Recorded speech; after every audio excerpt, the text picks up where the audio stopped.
Welcome back. The National Association of Music Merchants Convention, or NAMM. It took place this past weekend over at Anaheim, California. It's the global mecca of music, drawing sound and production industry professionals from all over the world. Yeah, and guess what? Our producer Julie was actually on hand to delve into the musical vortex that supports music education for generations to come. Guitars, horns, drums, keys, you name it. If it has anything to do with music, you'll find it at the NAMM show. The mission of NAMM as an industry organization is to envision a world where every child has access to music making and every adult is a passionate defender of that right.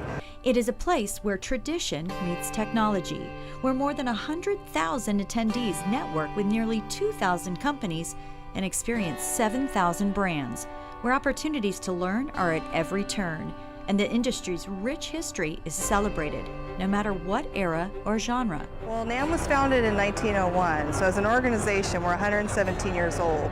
But we've been here in Anaheim since 1978 and continued to grow in this space. Also based at NAMM headquarters in Carlsbad, California, is the Museum of Making Music, which is funded by and a division of the NAMM Foundation. Our mission is to celebrate the accomplishments and the impact of the people that make and sell musical instruments.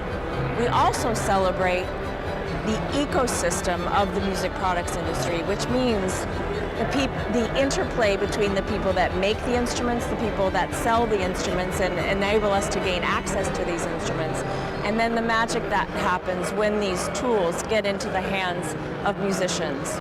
Learners, amateurs, professional musicians, iconic artists. Magic happens when all these aspects come together. So our museum really opens a window into the world of music that is different from the windows that people are typically looking through. Of course, there is no shortage of celebrities or instrumental eye candy at the convention. Attendees are even welcome to take gear off the walls, pull up a seat, or blow on a horn to test drive almost everything they see. Cool.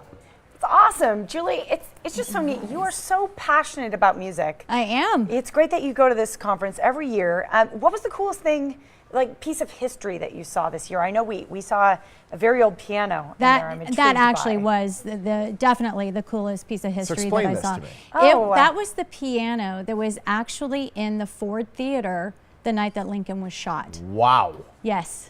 Yes. And it's so, still, does it still play? Like it's still. Well, they have it behind the Yeah, plexiglass so there, so I wasn't if able it does to touch play, it. you don't want to. Yeah, you don't want. Let's not risk it.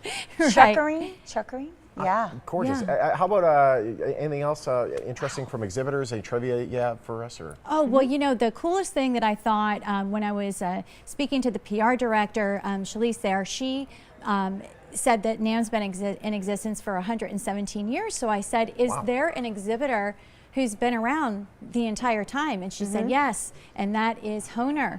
They are a German manufacturer, and they specialize mainly in harmonicas and accordions, but they have never missed a year at the NAMM show. 117 years. That's Weird Al's favorite booth. For like, Guitars, I mean.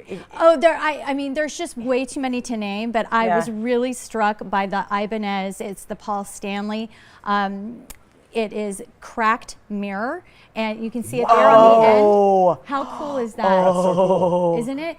I think the list price is over $10,000. Yeah. Man, oh man, that's really, really unique. And of course, I mean, there's a lot of cool things to see every year down there. Of course, the guitars and the history. What else did you see that was so cool?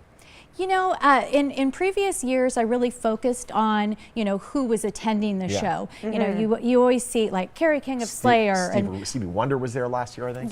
Yeah, there's just they're popping up all over the place. And this year, I really concentrated on more about the history of the foundation, the museum. I found that to be fascinating as well. But of course, all of the stars were still there. And what was really funny is when I was going through the video that I brought back, I was noticing people walking by in the background that I didn't even see at the show, and then I was like, oh look, Stoney Curtis is in that shot. So a lot of our Las Vegas musician friends were there as well. So it's just there's well over 100,000. I would say close to 200,000 people there. It just gets bigger and bigger every year. So it's a lot of walking. There's so much to see. So much to see. It's very cool having you, and we look forward to sending you down there next year and seeing some more. That's right. Awesome. Yep. Hey, looking ahead, the Summer NAMM show returns to Nashville's Music City Theater June 28th through the 30th. Then NAMM hits Moscow. Moscow. Yeah, that's right, in September. And then the Winter NAMM show will return to Anaheim